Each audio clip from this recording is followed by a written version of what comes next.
Our next special award is the Dr. Jose Perez Memorial Award. Ito ay ginagawad ng mga individual o grupo na nagpamalas ng hindi matatawarang kredibilidad sa kanilang larangan. Ang tungkulin nilang magbigay ng tamang impormasyon ay naging malaking tulong sa pag-unlad ng industriya. Dr. Jose Perez Memorial Award, PEP.PH, honoring entertainment journalists accustomed to maintaining excellent relations within the industry, emulating the legacy of Dr. Jose R. Perez.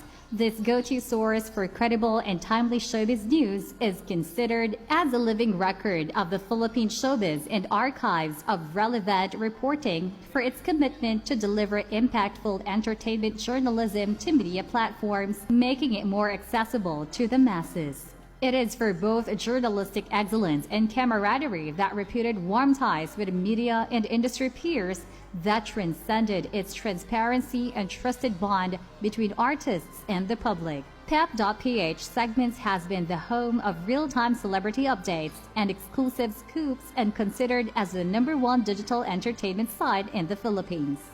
Dr. Jose Perez Memorial Awardee, PEP.PH.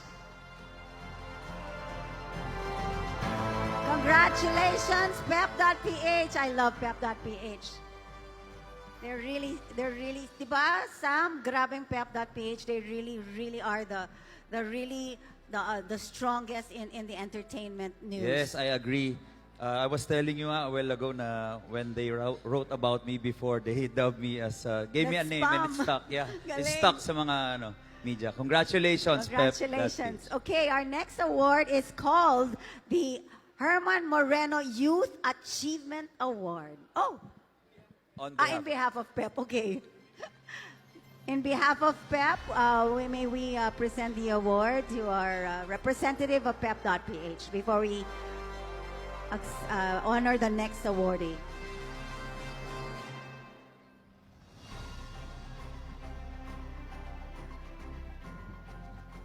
In behalf of PEP.PH, I would like to accept this award.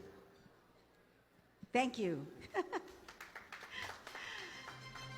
Thank you. Okay. So again, congratulations to PEP.PH. Our next award is called